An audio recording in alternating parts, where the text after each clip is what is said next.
வணக்கம் மக்களே. தமிழ் காதலியின் ஆடியோ நாவல்கள் உலகத்துக்கு உங்களை அன்போட வரவேற்கிறேன். இது எழுத்தாளர் தமிழ் காதலி சங்கீத பிரியா தட்சிணாமூர்த்தியின் தேவ ராட்சசனோ தேவ ரட்சகனோ பாகங்கள் 38, 39 மற்றும் 40. கதையின் குரலாக நான் உங்கள் சங்கீத பிரியா தட்சிணாமூர்த்தி. தேவேந்திரனை கொல்வதற்காக ஒருவன் முயற்சி செய்ததாகவும், ஆகவே அவர் உடல்நிலையில் ஏதாவது பிரச்சனை ஏற்பட்டுள்ளதா என்பதை பரிசோதிக்க வீட்டிற்கு வருமாறு சாணக்கியன் தாரகையை அழைக்க, அவன் அழைப்பை ஏற்று வீட்டிற்கு வந்திருந்தாள் தாரகை. வந்தவள் தேவேந்திரனை பரிசோதித்துக் கொண்டிருக்க, சாணக்கியன் விழிகளை கூட சிமிட்டாமல் அவளைத்தான் பார்த்து கொண்டிருந்தான். தேவேந்திரன் மீது அவள் காட்டும் அக்கறை அவனுக்கு வியப்பை தான் கொடுத்தது.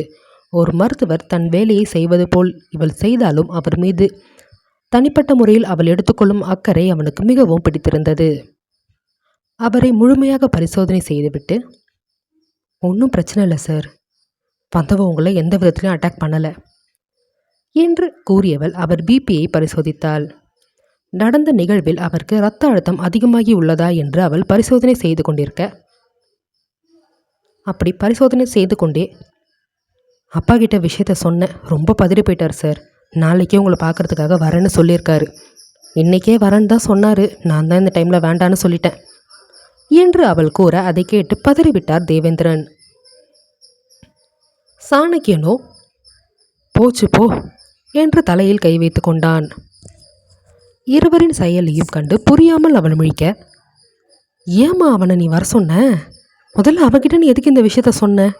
ஐயோ, நாளைக்கு அவன் இங்கே வந்தானா வீட்டையே ஒரு வழி ஆக்கிடுவான், போச்சு போச்சு, நாளைக்கு என்னையும் சாணக்கியனும் வச்சு செய்ய போறான் என்று தேவேந்திரன் நொந்து கொள்ள, அவர் கூறியதை கேட்டு திருத்திருவன முடித்தவள், என்ன சொல்றீங்க சார், அப்பா ஏன் அப்படி பண்ண போறாரு, எனக்கு புரியலையே என்று அவள் புரியாமல் குழந்தை போல் வினவ, கோபமாக அவளை முறைத்த சாணக்கியன், என்ன கேட்காமனு எதுக்கு உன் அப்பா கிட்ட இந்த விஷயத்த சொன்ன? நான் உன்கிட்ட மட்டும்தானே இந்த விஷயத்தை பற்றி சொல்லியிருந்தேன். ஒழுங்கா நீ கிளம்பி வீட்டுக்கு வரதை விட்டுட்டு உன் அப்பா கிட்ட ஆடி அசைஞ்சு இந்த விஷயத்தை எல்லாத்தையும் விலாவறையாக விலக்கி வச்சுட்டு வந்திருக்கியா என்று அவன் கோபமாக கேட்க, அதில் முகம் தொங்கி போனவள், நைட்டு இந்த நேரத்துக்கு ஒரு பொம்பளை பிள்ளை வீட்டை விட்டு வெளியே கிளம்பும் போது எல்லா பேரண்ட்ஸாக எங்கே போகிறேன்னு கேட்க தான் செய்வாங்க. அப்படி நான் கிளம்பும்போது அப்பா பார்த்துட்டு என்னன்னு கேட்டார், இந்த விஷயந்தான் நடந்தது, இதுக்காக தான் இங்கே வரேன்னு சொல்லிவிட்டு அவர்கிட்ட வந்துட்டேன், இதில் என்ன தப்பு இருக்குது என்று அவள் மெல்லிய குரலில் கூற, எப்பொழுதும் படபடவென்று பட்டாசாய் பொறிபவள் இப்பொழுது அமைதியாக பேசுவதை எண்ணி சாணக்கியனுக்கு ஆச்சரியமாக இருந்தாலும் அப்பொழுதும் அவளை விடாமல் முறைத்து கொண்டிருந்தான் அவன். நீ சொல்கிறது சரிதாம்மா, எந்த பேரண்ட்ஸாக இருந்தாலும் அப்படி கேட்க தான் செய்வான், ஆனால் நீ இவ்வளோ விலாவாரியாக அவன்கிட்ட சொல்லிடணும்னு அவசியம் இல்லை என்று மீண்டும் தேவேந்திரன் கூற, ஏன் சார், அப்பா அப்படி என்ன தான் பண்ணுவார், நீங்களும் அப்படி முழுசாக விவரத்தை சொல்லாமல் என்னை குழப்பி விடுறீங்களே என்று தாரகை கூற, உன் அப்பாவுக்கு என் மாமா மேலே அக்கறை அதிகம், இந்த மாதிரி நான் கொஞ்சம் கூட பொறுப்பே இல்லாமல் கேர்லெஸ்ஸாக இருந்தது அவருக்கு தெரிஞ்சதுன்னா நாளைக்கு இங்கே வந்து என்னை வச்சு செஞ்சுடுவார், தேவையில்லாமல் அதுக்கும் சேர்த்து எனக்கு திட்டு விழும் என்று சாணக்கியன் சோர்வாக கூற, பாருடா, என் அப்பாவுக்கு நீங்கள் பயப்படுறீங்களா? நீங்கள் பயப்படுற அளவுக்கு என் அப்பா என்ன அவ்வளோ பெரிய ஆளா என்று ஆச்சரியமாக கேட்பது போல் தாரகை அவனை கிண்டல் செய்ய, அதில் அவளை முறைத்தான் சாணக்கியன்.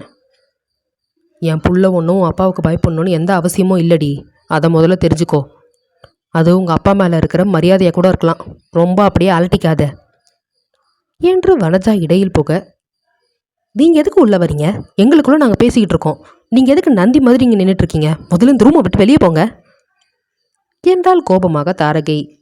அவள் கூறியதை கேட்டு இப்பொழுது ஆண்கள் இருவருக்கும் சிரிப்பு வந்து விட்டது.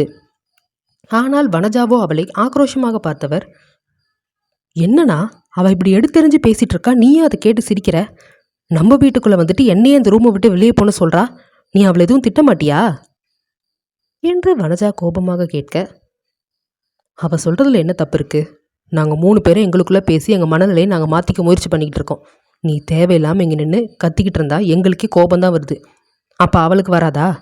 நீ உன்னோட ரூமுக்கு போய் தூங்கு, உனக்கு எப்பவும் உன்னோட தூக்கம், உன்னோட சந்தோஷமான வாழ்க்கை இது மட்டும்தான் உனக்கு முக்கியம், என்னை பற்றி நீ எதுக்கு யோசிக்க போகிற என்று தேவேந்திரன் குத்தலாக பேச, அதில் தன் அண்ணனை கோபமாக பார்த்த வனஜா, என்னன்னா எவ்வளோ ஒருத்தி முன்னாடி நிற்க வச்சு என்னை அசிங்கப்படுத்திட்டு இருக்க என்றார் கோபமாக தன் தமையனிடம். அம்மா உங்களுக்கு ஒரு தடவை சொன்னால் புரியாதா? ரூமை விட்டு வெளியே போகணும் மாமாவே வாய் திறந்து சொன்ன பிறகும் கொஞ்சம் கூட வெக்கமே இல்லாமல் நின்று அவர் எதிர்த்து பேசிகிட்டு இருக்கீங்க.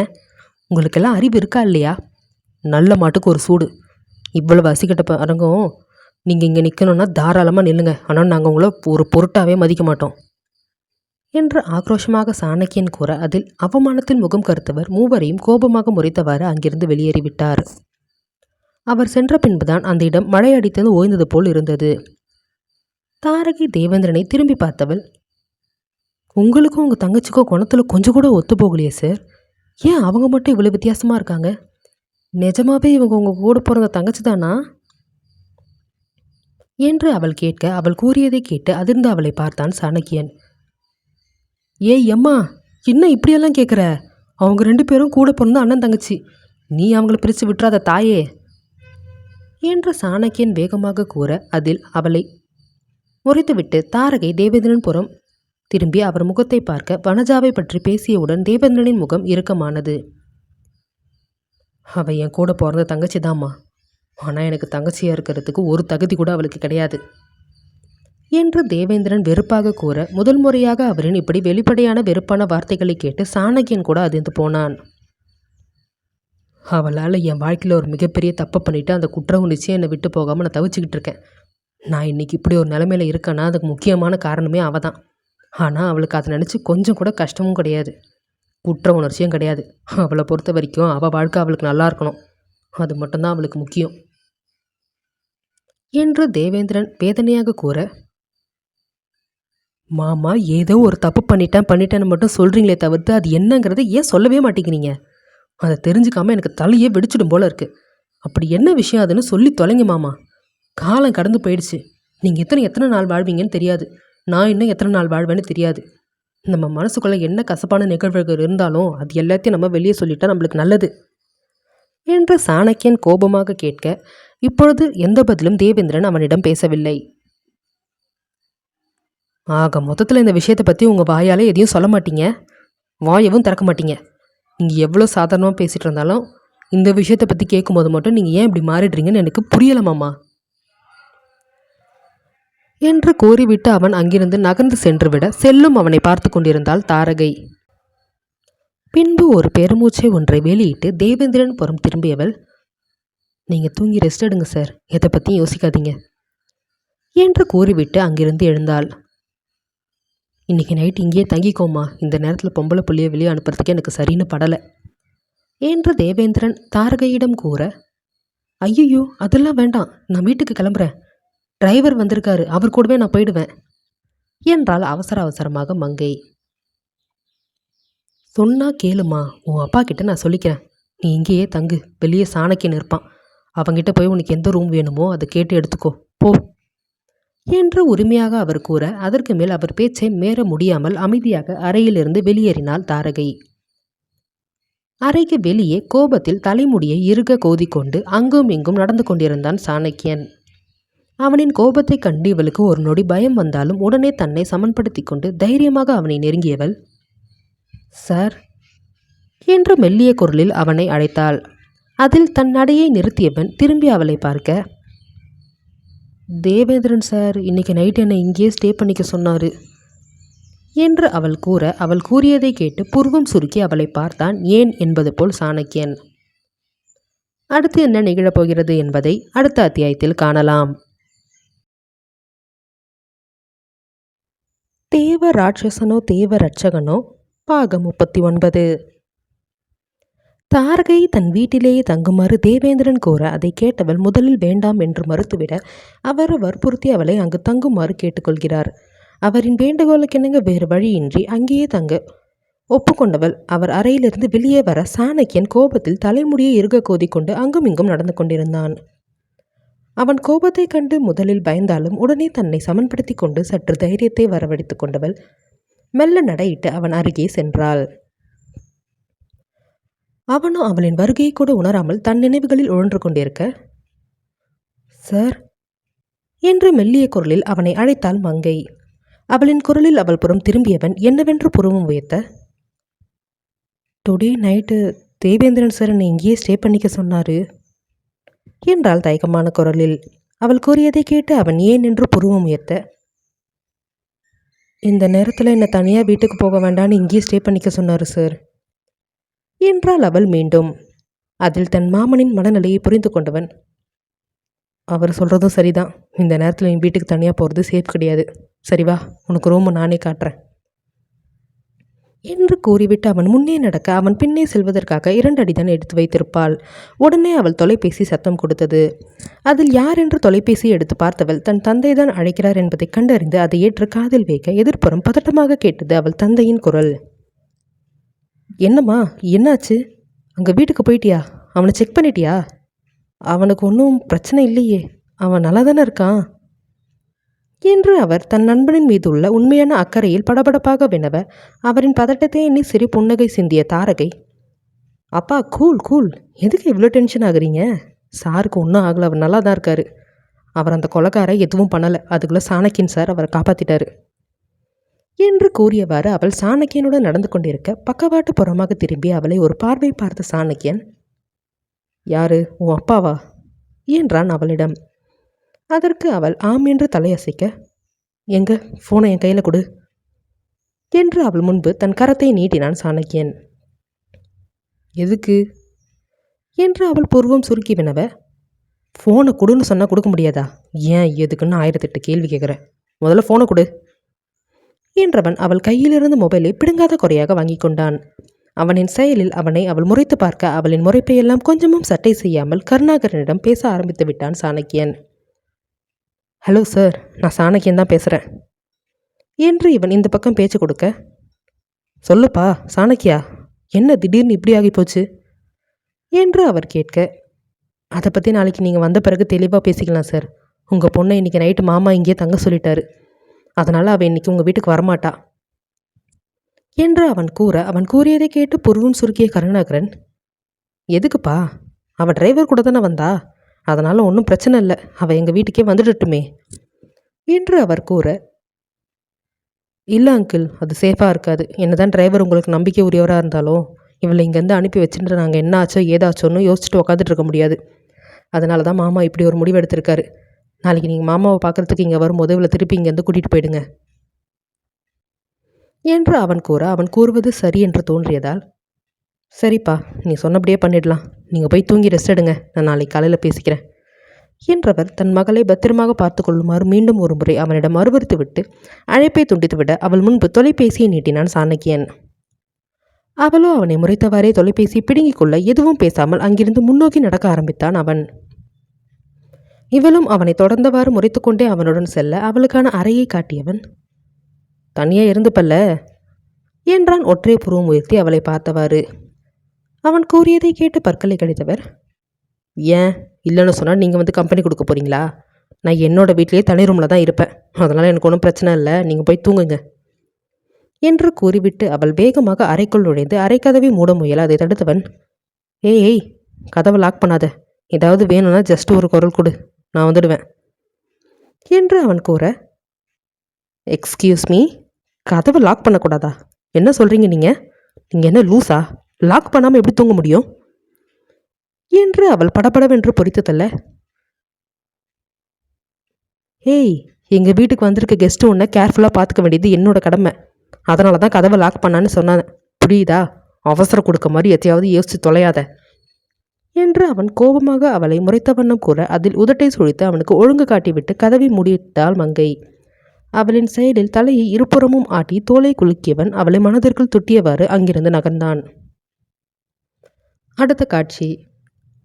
இரவு வேளை தன் அறைக்குள் செல்வதற்கு விருப்பமின்றி சமையலறையின் ஓரத்தில் கீழே அமர்ந்து விட்டாள் திரௌபதி. எப்பொழுது தன் மாமன் தன்னை இங்கிருந்து காப்பாற்றி கூட்டி செல்வானோ என்ற எண்ணத்திலேயே அவள் 24 மணி நேரமும் உழன்று கொண்டிருக்க அவளை எவ்விதத்திலெல்லாம் நோகடிக்கலாம் என்று புதிதாக யோசித்துக் கொண்டிருந்தான் தேவராட்சசன்.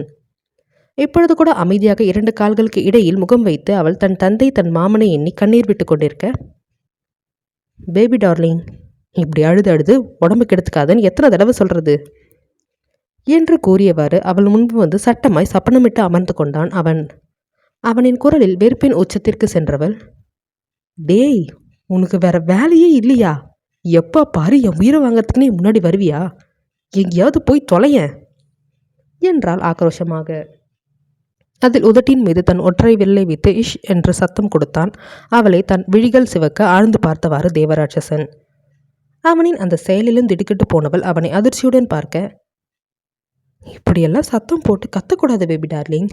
இங்கே 24x7 என்னோட ஆளுங்க கையில் துப்பாக்கி வச்சுட்டு சுற்றிட்டு இருப்பாங்க. ஒரு நாள் இல்லை ஒரு நாள் நீ இப்படி கத்துறது அவங்களுக்கு இரிட்டேட் ஆச்சுன்னா பொட்டுன்னு உன் நெத்தியில் புல்லட் இறக்கிட்டு போயிட்டே இருப்பானுங்க. அவனுங்களுக்கு எல்லாம் எனக்கு தொந்தரவாக இருக்கிற எந்த விஷயமா இருந்தாலும் அதை அழிச்சு தான் பழக்கம். நீ இப்படி கத்திக்கிட்டு இருக்கிறது அவனுங்களுக்கு பிடிக்காமல் போச்சுன்னா அப்புறம் நான் சொன்னது தான் நடக்கும் என்று அவன் ஏளனம் வழிந்தோடும் குரலில் கூற, அதில் பயத்தோடு அதிர்ச்சியோடு அவனை பார்த்தாள் திரௌபதி. அவன் கூறுவது உண்மைதானே, இடியே விழுந்தாலும் எனக்கு என்ன வந்தது என்பது போல் சுற்றி கொண்டிருக்கும் இந்த கல் போன்ற மனம் கொண்ட மனிதர்களை எண்ணும் பொழுது அவளுக்கு பயமாகத்தான் இருந்தது.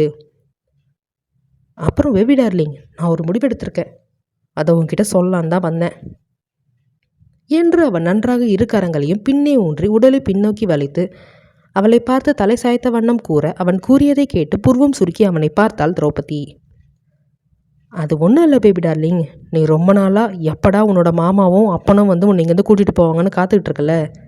சரி, அதான் உனக்கு ஃபேவராக ஒரு விஷயம் பண்ணலான்னு இருக்கேன் என்று அவன் கூறும்பொழுது அவன் குரலிலும் முகத்திலும் எந்த உணர்வும் இல்லை என்றாலும் அவன் கண்கள் பழிவெறியில் தாண்டவமாடியது.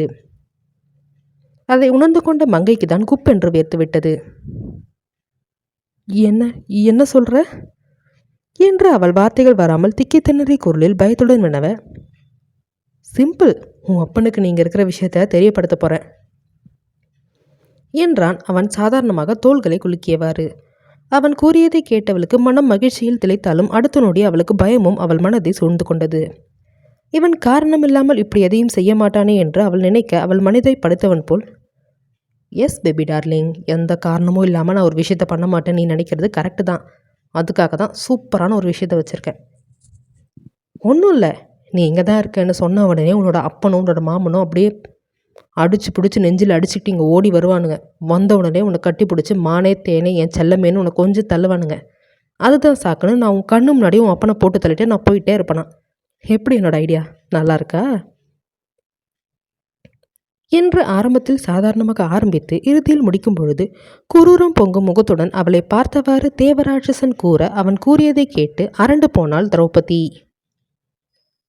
அடுத்து என்ன நிகழப்போகிறது என்பதை அடுத்த அத்தியாயத்தில் காணலாம். தேவ ராட்சசனோ தேவ ரட்சகனோ பாகம் 40.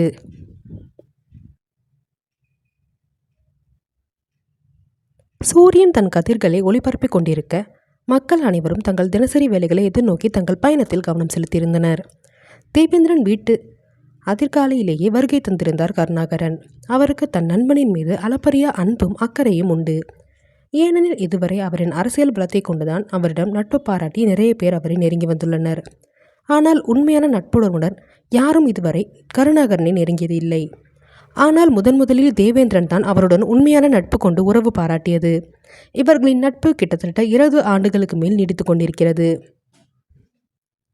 கருணாகரனிடம் தன் வாழ்வில் உனக்கு மிக சிறந்த நண்பன் யார் என்று அவரிடம் கேட்டால் கண்ணை மூடிக்கொண்டு தேவேந்திரன் தான் என்று கை காட்டுவார். தேவேந்திரனும் அப்படித்தான். தன் மனதில் இருக்கும் எந்த கவலையாக இருந்தாலும் அதை பகிர்ந்து கொள்ளும் அளவிற்கு தன் மனதிற்கு நெருக்கமான நண்பனாக கருணாகரன் தான் இருப்பார் என்று கூறுவார் தேவேந்திரன். இருவரின் நட்பும் அவ்வளவு உயர்ந்தது. இப்பொழுது கூட காலையிலேயே தன் நண்பனை காண்பதற்காக பதைப்பதைப்புடன் வந்திருக்கும் கருணாகரனை கண்டு தலையில் அடித்து கொண்டார் தேவேந்திரன். ஏன்டா இப்படி பண்ணுற? எனக்கு தான் ஒன்றும் இல்லைன்னு நேற்றே சாணகியன் உங்ககிட்ட சொல்லிட்டால, அப்புறம் எதுக்கு இவ்வளோ சீக்கிரம் கிளம்பி வந்திருக்க? கட்சி ஆஃபீஸ் கிளம்பலையா நீ என்று அவர் சலிப்புடன் கேட்க, பைத்தியகார்த்தனமாக பேசாத. நானே நேற்று நைட்டில் இருந்து சரியாக தூக்கம் இல்லாமல் தவிச்சிக்கிட்டு இருக்கேன். உனக்கு என்ன ஆச்சோ ஏதாச்சோன்னு எதுவும் தெரியல. அவங்க 2 பேரும் சும்மா மேலோட்டமாக ஒன்றும் இல்லை நீ நல்லா இருக்குன்னு சொல்லிட்டு போயிட்டாங்க. ஆனால் முழுசாக என்ன நடந்ததுன்னு எனக்கு தெரியாமல் மண்டை குழம்பி போய் நிற்கிறேன் என்று கருணாகரன் சற்று கோபத்துடன் கூற, தாரகியோ தன் தந்தை கூறியதை கேட்டு சிரித்தவள், அப்பா, நான் தான் நேற்றே சொன்னேன்ல அவருக்கு ஒன்றும் இல்லைன்னு. நீங்கள் எதுக்கு தேவையில்லாமல் இவ்வளோ யோசிக்கிறீங்க? அவர் நல்லா தான்ப்பா இருக்காரு, ஒரு பிரச்சனையும் இல்லை என்று தாரகை கூற, இருந்தாலும் அவனை நேரில் வந்து பார்த்தாதாம்மா என் மனசு கொஞ்சம் நிம்மதியாகும், அதனால தான் கிளம்பி வந்தேன் என்று தேவேந்திரன் உடல்நிலையை பற்றி மேலும் தாரகையிடம் விசாரிக்க தொடங்கினார் கருணாகரன். இப்போ எப்படிம்மா இவனுக்கு உடம்பு இருக்கு? ஏதாவது முன்னேற்றம் இருக்கா, இல்லை முன்ன மாதிரி அப்படியே தான் இருக்கானா என்று கருணாகரன் தன் மகளிடம் வினவ, அவகிட்ட ஏன்டா கேட்குற? நானே சொல்கிறேன், நான் நல்லா தான் இருக்கேன், ஒரு பிரச்சனையும் இல்லை. கையெல்லாம் நல்லா அசைக்க முடியுது. என்ன இன்னும் எழுந்து தான் நடக்க முடியல. அதுக்கும் முயற்சி பண்ணிட்டு தான் இருக்கேன் என்று அவர் கூறும் பொழுதே அவரின் முகம் இந்த காயம் ஏற்பட்ட அன்றைய நாளின் நிகழ்வில் கசங்கியது. இந்த விபத்து ஏற்பட்ட அன்றுதானே அவர் மகளை விட்டு பிரிந்தார் தேவேந்திரன். அந்த நினைவில் அவர் முகம் வாட தன் நண்பனின் நிலை உணர்ந்த கருணாகரன் அவர் தோளில் தட்டி, திரௌபதியை கண்டுபிடிக்கிற வேலைகள் போயிட்டு தாண்டா இருக்கு. நாங்களும் என்னென்னமோ முயற்சி பண்ணிட்டு தான் இருக்கோம். டீம் எந்தெந்த முறையில் முயற்சி பண்ணியும் அவனை நெருங்கவே முடியல. ஆனால் கண்டிப்பாக உன் பொண்ணை உன்கிட்ட கொண்டு வந்து சேர்க்கணுங்கிற எண்ணத்துலேருந்து நான் பின்வாங்கவே மாட்டேன். சாணக்கின்னு எங்கள் கூட தான் இருக்கான். அவனும் முடிஞ்ச வழியில் எல்லாம் எங்களுக்கு சேர்ந்து உன் பொண்ணை காப்பாற்றுறதுக்கு ட்ரை பண்ணிட்டு தான் இருக்கான். அதனால் நீ நம்பிக்கையை விடாத என்று அவர் கூற, சாணக்கியன் காலையிலேயே திரௌபதி பற்றி ஏதாவது தகவல் தெரிந்ததா என்று கருணாகரன் உருவாக்கிய குழுவிடம் பேசிவிட்டு அப்பொழுதுதான் வீட்டிற்கு வந்தான். வந்தவன் கருணாகரனை பார்த்து, என்ன சார், இன்னைக்கு வரேன்னு சொன்னீங்க, அதுக்குள்ளே இவ்வளோ சீக்கிரமாக கிளம்பி வருவீங்கன்னு நான் எதிர்பார்க்கவே இல்லை என்றான் இவரை பார்த்து சிநேகமாக சிரித்தவாறு. அதற்கு மீண்டும் தனக்கும் தன் நண்பனுக்கும் இடையே உள்ள நட்பை பற்றி ஒரு நீண்ட விளக்கம் கொடுத்த கருணாகரன் நேற்று நடந்த நிகழ்வை பற்றி சாணக்கியனிடம் விசாரிக்க துவங்கினார். இவ்வளோ பாடி கார்ட்ஸ் இருந்தால் அவன் எப்படி வீட்டுக்குள்ளே வந்தான் சாணக்கியா என்று அவர் கேட்க, அதில் நேற்றைய நிகழ்வில் முகம் இறுகிய சாணக்கியன், எனக்குமே அதான் தெரியல சார், ஒரே குழப்பமாக இருக்குது. எல்லா பாடி கார்ட்ஸும் அவ்வளோ அலர்ட்டாக இருந்தால் அவன் யார் கண்ணிலே மாட்டாமல் உள்ளே வந்திருக்கான். அது மட்டும் இல்லை, நான் அவனை பார்த்த பிறகு கூட அவன் முகத்தில் கொஞ்சம் கூட மாட்டிக்கிட்டோமேன்னு பயமே இல்லை. அப்படியே தைரியமாக நின்னான். அப்படி பார்த்தா அவன் அந்த தேவராட்சசனோட ஆளாக தான் இருப்பான். அவன் தான் மாமாவை கொலை பண்ண அந்த ஆளை அனுப்பியிருக்கான். டேமிட் என்று அவன் பற்களை கடித்து கொண்டே கூற, தேவராட்சசன் என்ற பெயரை கேட்டவுடன் தேவேந்திரனின் முகம் பயத்தில் மாற துவங்கியது. அவரின் நிலை உணர்ந்த தாரகை, சார் அந்த நேமை சொல்லாதீங்க, அதை சொன்னால் தேவேந்திரன் சார் பயப்படுறாரு என்றால் அவசரமாக. அவள் கூறியதை கேட்டு சாணக்கியன் தன் மாமனை திரும்பி பார்க்க அவர் முகம் பயத்தில் வெளிரி இருந்தது. அவரது நிலை உணர்ந்த சாணக்கியன் அவன் அருகே சென்று அவர் கரங்களை பற்றி, மாமா ப்ளீஸ் பயப்படாதீங்க. நீங்கள் இப்படி அவன் பேரை கேட்டால் பயப்படுறதை பார்க்கும்போது தான் எனக்கு இன்னும் அவன் மேலே பெரிய அதிகமாகுது. அவனை கொல்லணும்னு கோபம் வருது என்று அவன் ஆக்ரோஷம் இன்னும் கண்களுடன் கூற, அவன் கூறியதை கேட்டு தன் கரத்தை பிடித்திருந்த அவன் கரத்தை பயத்துடன் மீண்டும் பிடித்தார் தேவேந்திரன். அவனின் ஆக்ரோஷத்தை கண்டு கருணாகரன் தாரகை கூட இருவரும் சற்று பயந்துதான் போயினர். இவருக்கு என்ன இவ்வளோ கோவம் வருது? ஆளை பார்த்தா சாதாரணமாக இருக்கிற மாதிரி இருக்கு, ஆனால் கோவம் வந்தால் இப்படி உருமுறாரு என்று தனக்குள்ளேயே நினைத்து கொண்டு அவனை சற்று பயத்துடன் பார்த்தாள் தாரகை. தேவேந்திரனோ, டேய் லூசு மாதிரி எதுவும் பேசாத, கொஞ்சம் அமைதியாக இரு. கோபம் வந்தால் நீ என்ன பண்ணுறன்னு உனக்கு தெரிய மாட்டேங்குது.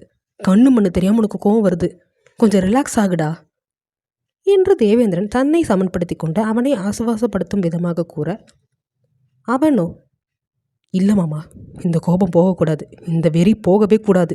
இன்னும் நாளுக்கு நாள் இந்த வெறி எனக்கு அதிகமாகிட்டே போகணும். அப்போ தான் அவனை நான் நேரில் பார்க்கும்போது கண்டும் துண்டமாக வெட்டி போடுற அளவுக்கு எனக்கு வெறி வரும்.